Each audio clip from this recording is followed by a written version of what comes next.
Okay, we are live. Hi, everyone. I'm on a little early today, so I apologize for those of you who aren't going to be able to catch this. I had a meeting I couldn't change at the time I normally go live, but here we are, still live today. And of course, this will be up on the group and in a number of places, and you can watch it at any time. Let me just check to make sure we're live over here.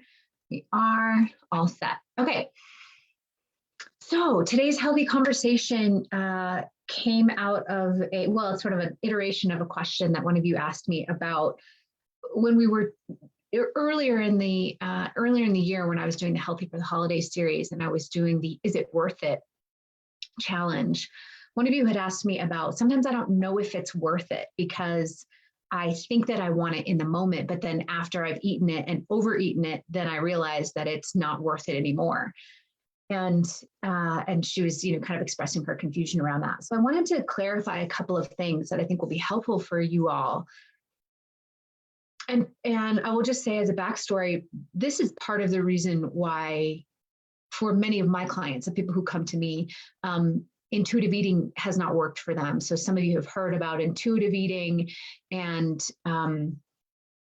truly intuitive eating is sort of touted as the way of eating that provides freedom from diet culture. And when you're anti-diet, you're supposed to be doing intuitive eating. If you've known me and followed me long enough, you know that I have some issues with intuitive eating. And today is going to be, I will be addressing one of the issues that I have. And that is, we do not always have access to our intuition. And there is good evidence to support that certain foods and certain food combinations will hijack our prefrontal cortex, which is where we would be able to sort of intuitively know what we want to eat. In other words, the prefrontal cortex is the part of the brain that's responsible for executive functioning. And as part of executive functioning, it's responsible for decision making, right? So if I make this decision about this thing, these will be the consequences. Or if I make this decision about this thing, this is how I will feel afterwards. And the executive functioning part of our brain that is housed in the prefrontal cortex is responsible for understanding the consequences of our actions, or making decisions that are of our highest and best good, et cetera, et cetera. And we know through good research, and you've probably felt it before, that certain foods and food combinations, specifically hyperpalatable foods and highly processed foods, can hijack the executive functioning part of the brain and essentially weaken its ability to help you make those decisions. So it doesn't turn off entirely, but we have less access to it, or it's not as strong, or it's not as, let's call it, online as it usually is.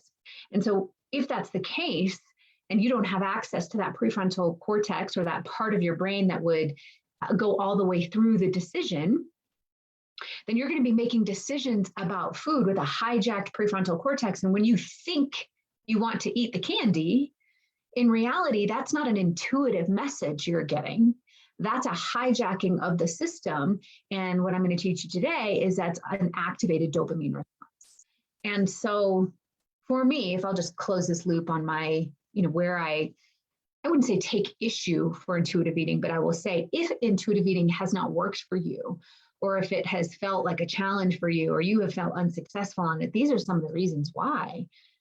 Because it doesn't work for everybody. And I would venture to say, what do I want to say? I would venture to say that many, many people struggle with this part of intuitive eating. Okay. And I'm using intuitive in quotation marks because when you get this intuitive hit that you want something to eat, or I'm intuitively want that bowl of cereal this morning, or whatever it is, we call it intuitive eating. But in reality, your brain and chemicals and neurotransmitters are firing in the background. And if those things are cueing you and sending you messages, then now you're making decisions about eating that have nothing to do with your intuition and everything to do with your physiology and the functionality of your brain. So leaving that note behind, what I want to talk about today is the difference between dopamine and serotonin. In other words, the difference between pleasure and happiness, they are not the same thing. And especially when we're talking about food, I think it's helpful to understand the difference between the two. So this is true everywhere in life, but we'll keep it narrowed to food and weight for now. Dopamine is the pleasure neurotransmitter. This is the thing that's activated when you eat something and that feels good. And I want some more of that. So here are the characteristics of dopamine.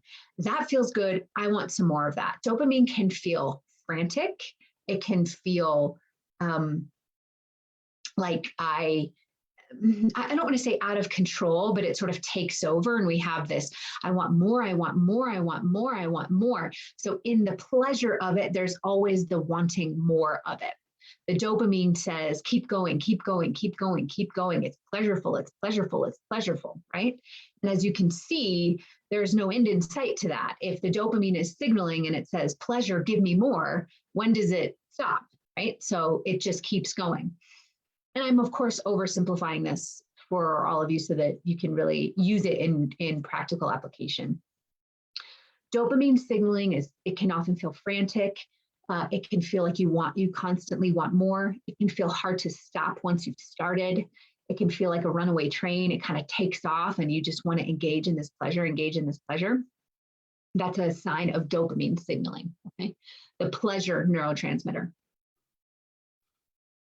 And yes, if you're hearing some similarities, it is absolutely the same signal that is activated with drugs or substances of abuse, right? So heroin, cocaine, alcohol, any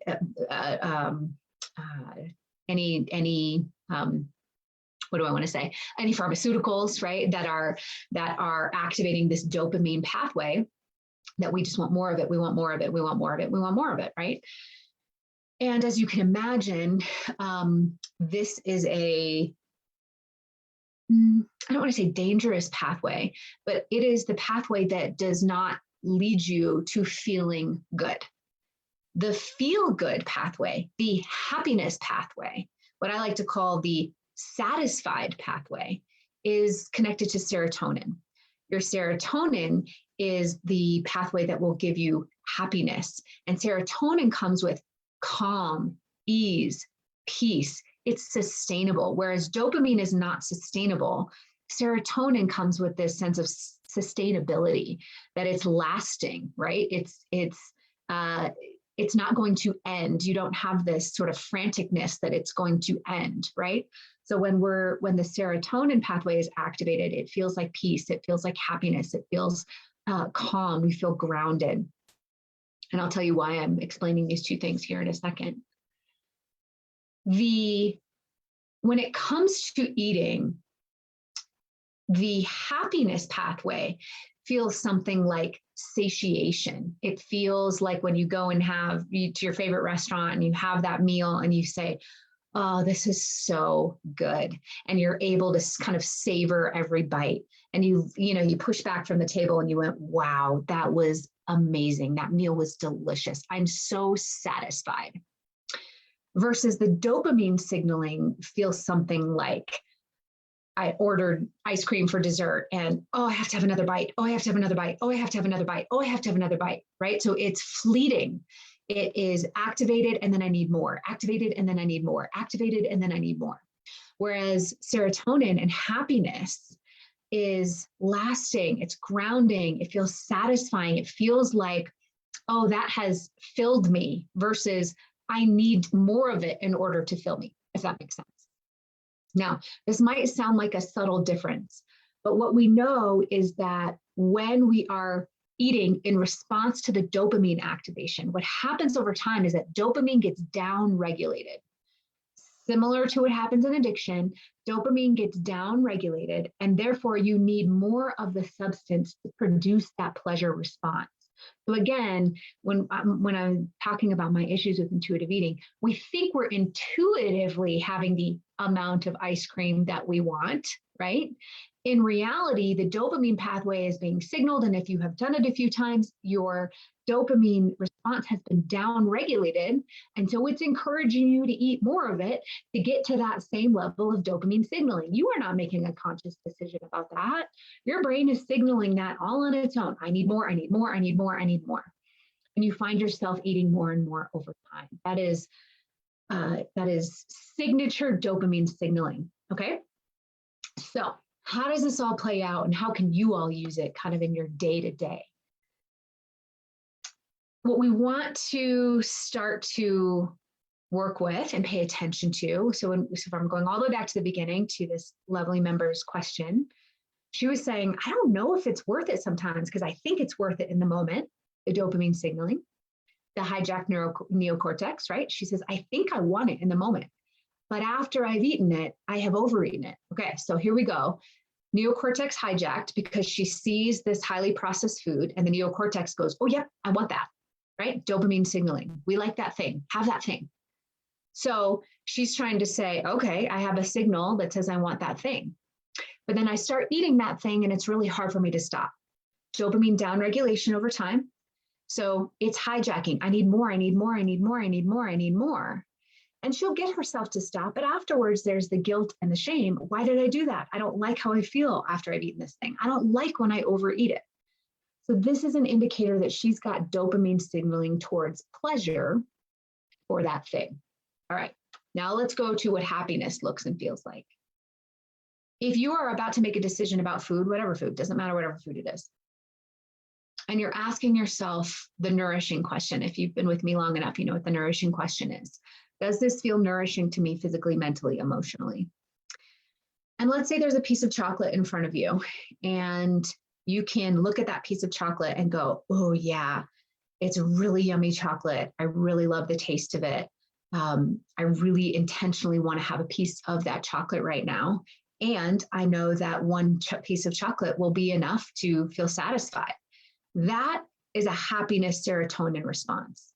And that chocolate will likely not be problematic for you. So you can unwrap the piece of chocolate, you can eat it, enjoy it. It feels satisfying. That was so good. I loved that piece of chocolate, delicious, and walk away from that experience feeling satisfied. That's an indicator of a serotonin response. Now, can those two things happen at the same time? Can you start to eat the chocolate and suddenly you have the, ooh, I might want another piece? Yep, you can have the serotonin signaling and the dopamine signaling going on at the same time. But what we want to do is stay connected and aware that that piece of you that's saying, I want more, I want more, I want more, is trying to take over that piece of you that's saying, this chocolate was really good. I really enjoyed that. And I would like to walk away from this experience feeling satisfied, not carried away. So that's the signature of working with the two transmitters is, do I leave this experience feeling satisfied or have I left this experience feeling carried away? I just had this experience, by the way. Last weekend, my daughter made these cupcakes or something like that. And I'm not usually into cupcakes. I'm into plenty of things, but cupcakes aren't my thing. And she had made them and she had made up some recipe. And so she wanted us to try them. And I said, sure, no problem. And here's what was interesting is that I couldn't even tell you the last time I had frosting. I don't know. It's just kind of not around our house. And don't get me wrong, there's chocolate in our house. There's all kinds of things in our house. Just frosting isn't one of them. And I ate the, bites of the cupcake. And here's what I'll tell you. I could feel very powerfully the pull from the dopamine response to continue with this frosting. Now, mind you, when I stayed really connected, and I did not even like the frosting. It's too sweet. It's too much. But man, was the pull strong. And it was, have more frosting, have more frosting, have more frosting. And I found myself having little bites of the cupcake with the frosting on it. And it was strong. And, being practiced in this, I was mindful enough to, after a few more bites than I wanted to take, to be honest, pushed away and went, whoa, that was a really powerful dopamine response. I'm not super into that. And we ended up throwing them all away. They were dry. It doesn't matter. We ended up throwing them all away, all as well. But what I can tell you is when you start paying attention to this dopamine versus serotonin response, in other words, pleasure versus happiness, satisfied versus seeking, satisfied versus carried away, you can start to feel the difference in your body if you start paying attention to it. So if you are asking yourself the nourishing question, does this feel nourishing to me physically, mentally, emotionally? You're going to take into account the impact and you're going to take a couple steps forward and look at how will I feel after I'm done with this? And I walk away from this experience feeling, oh, that was really good, really satisfying, right? And I really enjoyed it. Or am I going to walk away from this experience going, why did I do that? I don't even feel good. I don't like the way I feel afterwards. I don't like the way my body feels. I don't like the way mentally it felt like I was out of control. Why would I do that? Right? So we're starting to pay attention to the difference between pleasure and happiness. We are not looking for pleasure here. There's a place for pleasure in our lives. Food is not it. Happiness, satiation, satiety. That was so good. I really enjoyed that. That has a place with food. And next week, I'm going to talk a lot more about how important satiation is. There's a cool new study that came out that I want to talk to you about and how it illustrates just how important being satisfied and satiation is when we're talking about a healthy relationship with food in our body. But first, I want you to know the difference between pleasure and happiness. We are looking for happiness, not pleasure, when it comes to food. All right, all. Hope that was helpful for you. Just check in the comments here. Looks like we're good. Again, I'm sorry I was early today. I'll be back on time. And look for a time change. I'll put this in the notes. I will be doing these on Thursdays now and not Wednesdays. There's just been a shift in my schedule from timing perspective, but I'll still be on every week and I will be going live on Thursdays instead of Wednesdays from now on. Thanks for being here with me, everyone. We'll see you next week.